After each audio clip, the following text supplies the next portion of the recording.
La noche cae sobre Ciudad de México, y el silencio envuelve a una mujer que alguna vez fue adorada por millones. Décadas atrás, un solo gesto, una supuesta cachetada en un set de filmación, habría sellado su destino y la expulsó de su propia patria. Como una voz que hacía llorar a América entera, terminó viviendo lejos de su tierra, pero esa no es la herida más profunda. Detrás del escándalo político y la gloria artística, se escondía un infierno silencioso, el del amor, el del matrimonio, el de una soledad disfrazada de aplausos. Porque al final, no fue Evita, fue el amor el que la condenó.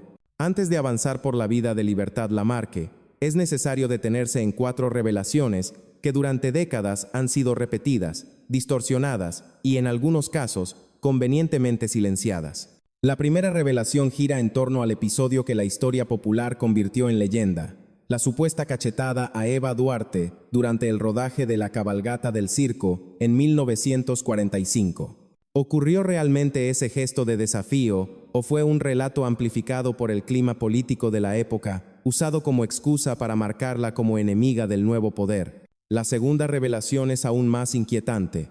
Tras ese escándalo, las puertas de Argentina comenzaron a cerrarse para ella de manera invisible pero sistemática.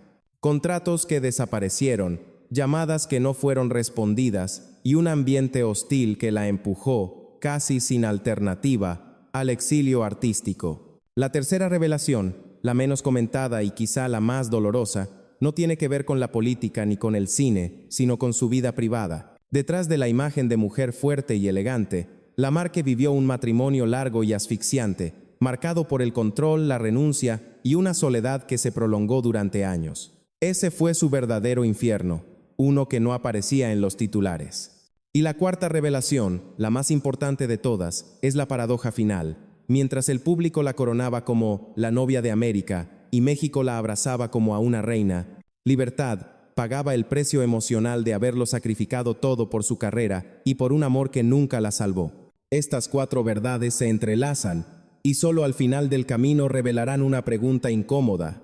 ¿Qué cuesta más, perder un país o perderse a uno mismo? Si quieres conocer cómo se conectan estas revelaciones y qué ocurrió realmente, quédate hasta el final. Libertad Lamarque nació el 24 de noviembre de 1908 en Rosario, Argentina, en el seno de una familia marcada por la inestabilidad y el movimiento constante. Su padre, José Lamarque, era un militante político radical que debía trasladarse de ciudad en ciudad debido a sus enfrentamientos con el poder de turno. Su madre, Adela Bouza, fue una mujer firme, sensible y profundamente consciente del talento precoz de su hija. Ese entorno, atravesado por la incertidumbre económica y la tensión política, moldeó desde temprano el carácter de Libertad, disciplinada, observadora y emocionalmente reservada. La infancia de Libertad no estuvo rodeada de lujos ni de seguridad. La familia vivía modestamente y dependía en gran medida del ingenio de la madre para sostener el hogar. Sin embargo, había algo que destacaba por encima de las carencias materiales: la música. Desde muy pequeña, Libertad mostró una voz excepcional, cargada de dramatismo natural, capaz de transmitir melancolía incluso antes de comprenderla. Su madre fue la primera en notar que aquella niña no solo cantaba bien, sino que sentía cada palabra como si ya hubiera vivido una vida entera. A los 7 años, Libertad subió por primera vez a un escenario, participando en actos escolares y presentaciones barriales. No era un juego. Ella entendía el escenario como un espacio sagrado, un lugar donde debía ser perfecta. Esa autoexigencia temprana la acompañaría toda la vida. Mientras otros niños jugaban, ella ensayaba. Mientras otros soñaban, ella trabajaba. La muerte de su padre, ocurrida cuando Libertad aún era adolescente, profundizó ese sentido de responsabilidad. La música dejó de ser solo vocación, se convirtió en una obligación moral para sostener a su familia. En ese contexto, la radio apareció como una tabla de salvación. Buenos Aires, vibrante y contradictoria, ofrecía oportunidades a quienes se atrevían a tomar el micrófono. Libertad lo hizo con una mezcla de timidez y determinación. Cada canción interpretada era una confesión y al mismo tiempo un escudo. Así se fue construyendo la mujer que el público conocería, elegante, contenida, impecable. Pero detrás de esa imagen había una niña que aprendió demasiado pronto que el amor, la estabilidad y la pertenencia podían desaparecer de un día para otro. Esa herida temprana sería el hilo invisible que uniría su gloria con su tragedia. La niñez de Libertad Lamarque no estuvo marcada por la inocencia despreocupada que suele acompañar a los recuerdos infantiles, sino por una temprana conciencia del deber, del sacrificio y del silencio. Desde muy joven entendió que el mundo no ofrecía garantías y que el talento por sí solo no bastaba. Había que domarlo, pulirlo y protegerlo. La constante movilidad de su familia, consecuencia directa del activismo político de su padre, le impidió echar raíces profundas en un solo lugar. Cada mudanza era una despedida anticipada, una lección temprana sobre la fragilidad de la pertenencia. Cuando su padre murió, Libertad no solo perdió una figura paterna, sino también la última barrera que la separaba de la adultez prematura. Su madre, ahora sola, volcó todas sus esperanzas en aquella hija que parecía destinada a algo más grande. Libertad lo percibía en cada mirada, en cada corrección, en cada aplauso contenido. No había espacio para el error. El escenario dejó de ser un sitio de juego y se transformó en un lugar de prueba constante. Allí aprendió a controlar sus emociones, a no quebrarse, a cantar incluso cuando el dolor apretaba el pecho. La radio, en la Argentina de las décadas de 1920 y 1930, era un territorio ferozmente competitivo. Para una adolescente sin padrinos poderosos, cada audición era una batalla. Libertad llegaba puntual, impecable, con la voz afinada y el gesto serio. No improvisaba, no seducía con simpatía, imponía respeto. Esa rigidez, que más tarde muchos interpretarían como frialdad o soberbia, era en realidad un mecanismo de defensa. Había aprendido que mostrarse vulnerable era un lujo peligroso. Desde esos primeros años se gestó una paradoja que definiría toda su vida. Libertad cantaba al amor con una intensidad que hacía llorar al público, pero en su vida personal desconfiaba profundamente de él. Observaba las relaciones adultas con cautela, como si siempre esperara el momento del derrumbe. La música era su refugio, el único espacio donde podía expresar aquello que en la vida real se prohibía sentir. Cada tango, cada canción romántica, funcionaba como una confesión indirecta. Su obsesión por la perfección no era casual. Libertad creció convencida de que el éxito era frágil, irreversible. Sabía que una mujer, especialmente en el mundo del espectáculo, podía ser elevada y destruida con la misma rapidez. Por eso cuidaba cada detalle, la postura, el vestuario, la dicción, incluso el silencio. Aprendió a hablar poco y a observar mucho. Esa capacidad de leer el ambiente, de anticipar peligros, la ayudaría a sobrevivir en una industria dominada por hombres, pero también la aislaría emocionalmente. A medida que su nombre comenzaba a sonar con más fuerza, Libertad reforzaba una idea que la acompañaría siempre: no depender de nadie, ni de un hombre, ni de un partido político, ni de un productor. Esa independencia, forjada en la infancia, se convertiría en una virtud artística y en una maldición íntima, porque si bien la protegía de ciertos abusos, también le impedía pedir ayuda cuando más la necesitaba. En esos años tempranos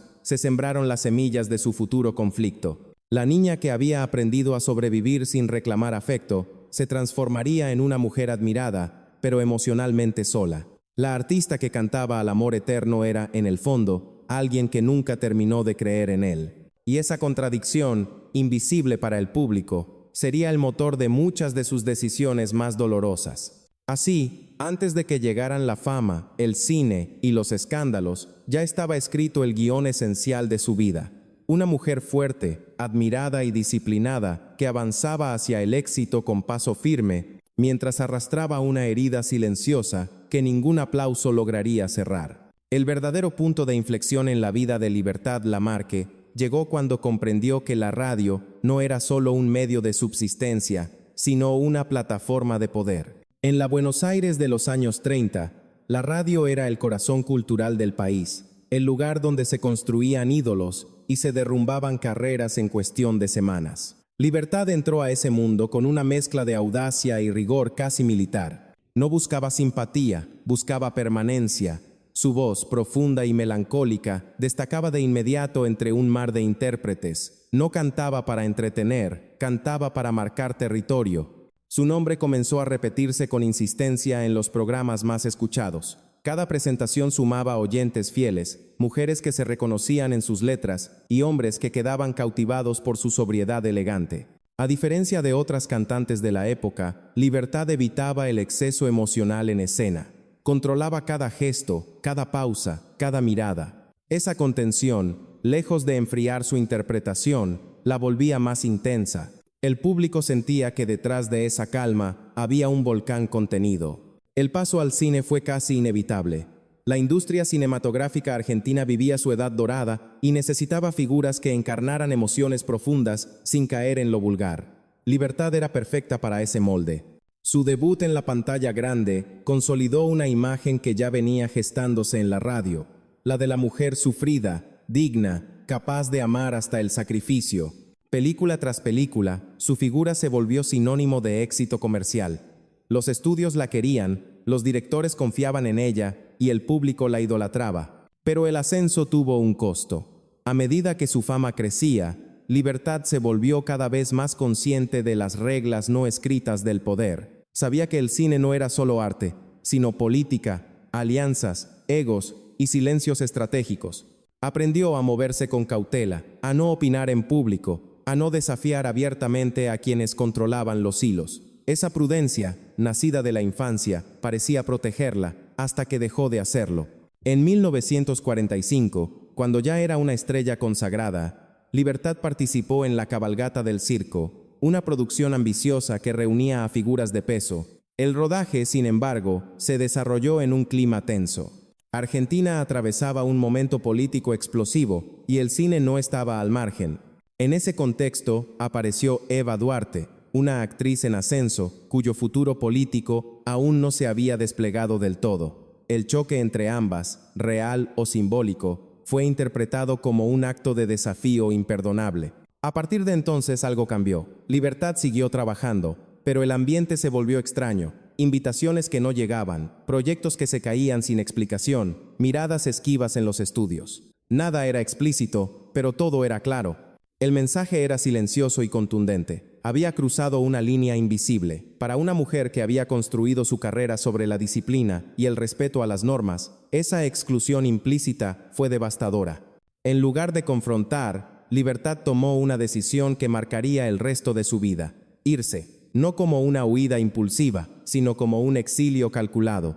México apareció como una oportunidad y también como un riesgo. Dejar atrás la cumbre de la fama en su país para empezar de nuevo requería una valentía que pocos estaban dispuestos a reconocerle. Cuando llegó a Ciudad de México, no era una desconocida, pero tampoco una reina. Debía demostrar, otra vez, quién era. El cine mexicano la recibió con curiosidad y pronto con admiración. Su estilo, más contenido y dramático que el de las estrellas locales, aportó una nueva profundidad al melodrama. Película tras película, Libertad volvió a conquistar al público. La prensa comenzó a llamarla la novia de América, un título que parecía confirmar su resurrección artística. Sin embargo, mientras su carrera renacía con fuerza, su vida personal empezaba a resquebrajarse en silencio. Porque si el éxito profesional había sido siempre su refugio, ahora se transformaba también en una excusa. Libertad trabajaba sin descanso, aceptaba rodajes, giras, grabaciones. El aplauso la sostenía, pero también la aislaba. La mujer que había llegado a México como una sobreviviente se convirtió en un símbolo continental, pero cada noche regresaba a una intimidad cada vez más vacía. El escenario seguía siendo su templo, pero fuera de él comenzaba a gestarse el verdadero infierno. Así, mientras el público celebraba su triunfo internacional, Libertad Lamarque avanzaba hacia la siguiente etapa de su vida sin saberlo, aquella en la que el amor, el matrimonio y la dependencia emocional pondrían a prueba todo lo que había aprendido sobre control, fortaleza e independencia, y esa prueba, a diferencia del cine o la radio, no tenía guión ni segundas tomas. Si el público creyó durante décadas que el gran drama de la vida de Libertad Lamarque había sido político, estaba equivocado. El verdadero conflicto, el que la acompañó en silencio durante años, nació en el terreno más íntimo y menos visible, el amor. Porque mientras su carrera se construía sobre la disciplina y el control, su vida sentimental estuvo marcada por relaciones desiguales, renuncias constantes y una soledad que se profundizaba con cada aplauso. Libertad se casó muy joven con Emilio Romero, un hombre ajeno al mundo del espectáculo, en una etapa en la que ella aún no era la estrella continental que llegaría a ser. El matrimonio respondió más a una necesidad de estabilidad que a una historia de amor apasionado. En una sociedad conservadora, el casamiento ofrecía respeto, orden y una estructura social aceptable para una mujer que comenzaba a ganar notoriedad pública. Poco después nació su hija, y durante un breve tiempo, Libertad intentó conciliar dos mundos irreconciliables, el de la madre y el de la artista. Pero la armonía fue efímera. A medida que su fama crecía, el matrimonio empezó a resquebrajarse. Emilio Romero no lograba comprender el ritmo ni las exigencias de la vida artística, y Libertad, absorbida por el trabajo, se volvía cada vez más distante. Las ausencias prolongadas, los rodajes interminables y la presión constante del éxito erosionaron la relación. Lo que había comenzado como un refugio se transformó en una jaula silenciosa. Separarse, sin embargo, no era una opción sencilla. En la Argentina de mediados del siglo XX, el divorcio no era legal y romper un matrimonio implicaba un escándalo social que podía destruir una carrera femenina. Libertad quedó atrapada durante años en una relación formalmente intacta pero emocionalmente muerta. Esa contradicción la marcó profundamente. En público era la imagen de la mujer íntegra, elegante y moralmente intachable. En privado vivía una frustración constante. La maternidad, lejos de aliviar el conflicto, lo intensificó. Amaba profundamente a su hija, pero sentía culpa por no estar presente como deseaba. Cada éxito profesional traía consigo una pregunta silenciosa: ¿a qué precio?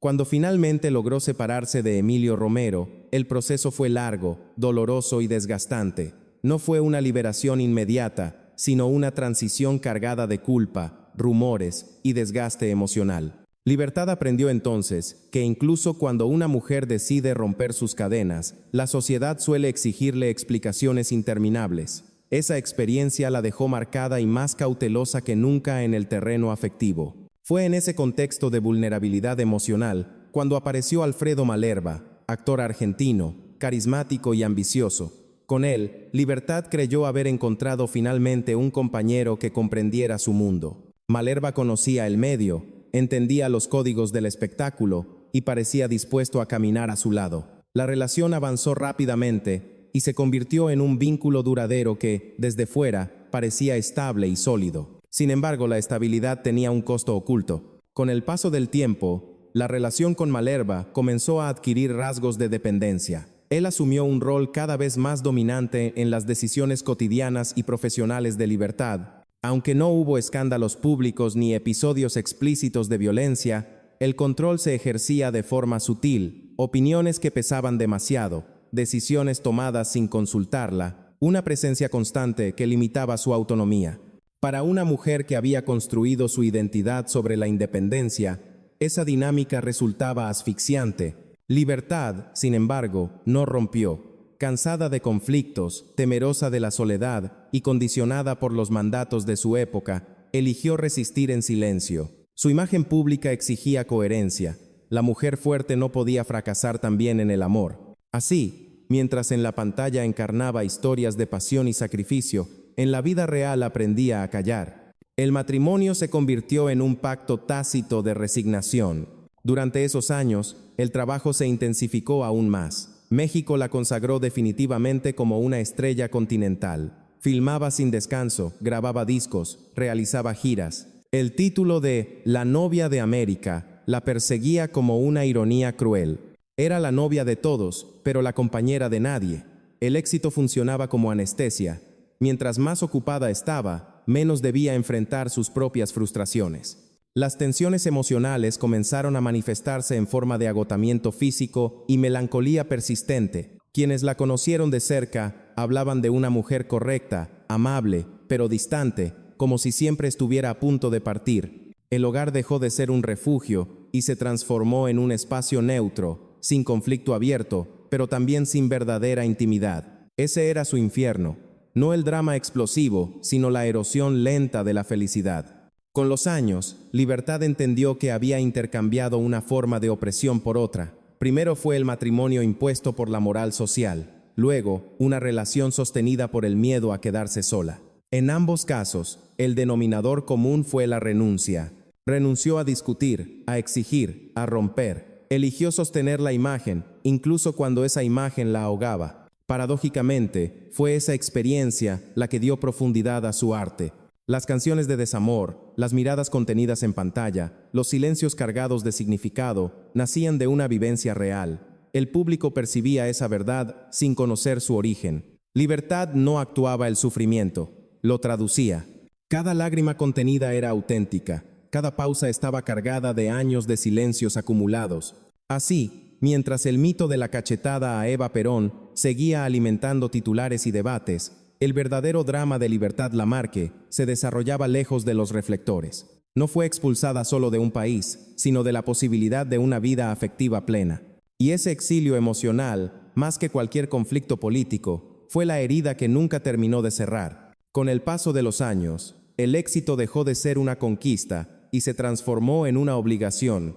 Para Libertad Lamarque, trabajar ya no era solo una elección artística, sino una necesidad emocional. Cada película, cada grabación, cada presentación pública funcionaba como un muro de contención frente a una vida privada cada vez más vacía. El aplauso se volvió rutina, pero el silencio del hogar se hacía más pesado. México la había recibido como a una reina, pero ese trono estaba construido sobre una renuncia constante a sí misma. El exilio, aunque exitoso en términos profesionales, nunca dejó de ser un exilio. Libertad jamás se sintió completamente mexicana ni completamente argentina. Vivía en una frontera emocional permanente, agradecida por la oportunidad que le dio México, pero herida por el rechazo implícito de su país natal. Cada regreso ocasional a Argentina estaba cargado de nostalgia y tensión. Era recibida con respeto, incluso con admiración, pero nunca con la naturalidad de quien vuelve a casa. Esa sensación de no pertenecer del todo a ningún lugar se convirtió en una constante silenciosa. A nivel personal, la relación con Alfredo Malerba entró en una etapa de desgaste irreversible. No había grandes discusiones ni rupturas dramáticas, sino una convivencia sostenida por la costumbre y el miedo al vacío. Libertad, ya madura, comenzaba a preguntarse si aquel amor que había defendido durante tanto tiempo había sido realmente amor o simplemente una forma de evitar la soledad. Pero esas preguntas no encontraban respuesta. En su mundo, romper significaba fracasar, y ella no se permitía fracasar. El cuerpo empezó a manifestar lo que la mente callaba. El cansancio crónico, la melancolía persistente y una tristeza contenida se volvieron parte de su rutina. A diferencia de otros artistas de su época, Libertad no recurrió al escándalo ni a las adicciones visibles. Su forma de evasión fue el trabajo excesivo y el control absoluto de su imagen. Nunca se la vio perder la compostura en público. Nunca dio entrevistas explosivas. Su caída no fue ruidosa, sino lenta y elegante, como todo en su vida. Con el tiempo, el ritmo de trabajo comenzó a disminuir, no por falta de ofertas, sino por agotamiento emocional. Aún así, cada proyecto aceptado era vivido como una reafirmación de su valor. La idea de volverse prescindible la aterraba más que la fatiga. Había construido toda su identidad en torno a ser necesaria, admirada, requerida. ¿Quién era Libertad Lamarque cuando no estaba frente a una cámara o un micrófono? Esa pregunta, que nunca se atrevió a formular en voz alta, la acompañaba en silencio. La vejez llegó sin estridencias, pero con una lucidez incómoda. Libertad comenzó a revisar su vida con una mezcla de orgullo y tristeza. Sabía que había logrado lo que muy pocas mujeres de su generación pudieron: independencia económica, prestigio internacional y una carrera longeva. Pero también era consciente de lo que había perdido en el camino. Las amistades profundas eran escasas, los vínculos familiares estaban marcados por la distancia, y el amor, ese tema que había cantado durante décadas, seguía siendo una asignatura inconclusa. En sus últimos años, la figura pública y la mujer privada parecían habitar dos mundos distintos. En eventos y homenajes, Libertad sonreía, agradecía, se mostraba impecable. En la intimidad, llevaba una vida sobria, casi austera, rodeada de recuerdos más que de personas. No se permitía la autocompasión, pero tampoco la ilusión. Había aceptado, con una serenidad dolorosa, que su destino había sido el de dar mucho y recibir poco en lo emocional. La muerte no llegó como una tragedia escandalosa, sino como un cierre silencioso. Para quienes la admiraron, su partida fue la despedida de una leyenda. Para quienes la conocieron de cerca, fue el final de una vida vivida con una intensidad contenida. Libertad Lamarque no murió en la miseria ni en el abandono, pero tampoco en la plenitud afectiva que tantas veces representó en pantalla. Murió como había vivido, digna, controlada y profundamente sola.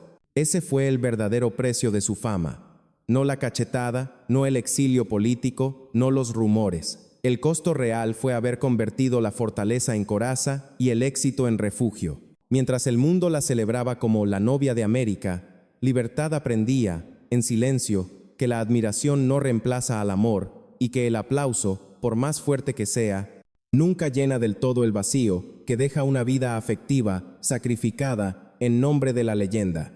El final de la vida de Libertad Lamarque no estuvo rodeado de escándalos ni de misterios oscuros. Murió el 12 de diciembre del año 2000 en Ciudad de México, a los 92 años, después de una vida larga, disciplinada y marcada por una coherencia casi inquebrantable. Su partida fue serena, casi silenciosa, como si incluso en la muerte hubiera decidido no incomodar a nadie. Los homenajes fueron numerosos, las palabras elogiosas, los recuerdos cargados de admiración. Sin embargo, detrás de los discursos oficiales y las flores, quedaba una pregunta sin resolver. ¿Había sido realmente feliz? Con su muerte, se cerró el círculo de una existencia atravesada por la contradicción. Fue una mujer poderosa, en un mundo que no estaba hecho para mujeres independientes. Fue amada por millones, pero profundamente sola en los momentos decisivos. Y fue juzgada durante décadas por un episodio que, al final, quizá nunca ocurrió como se contó. Es aquí donde las revelaciones prometidas al inicio encuentran su verdadero sentido.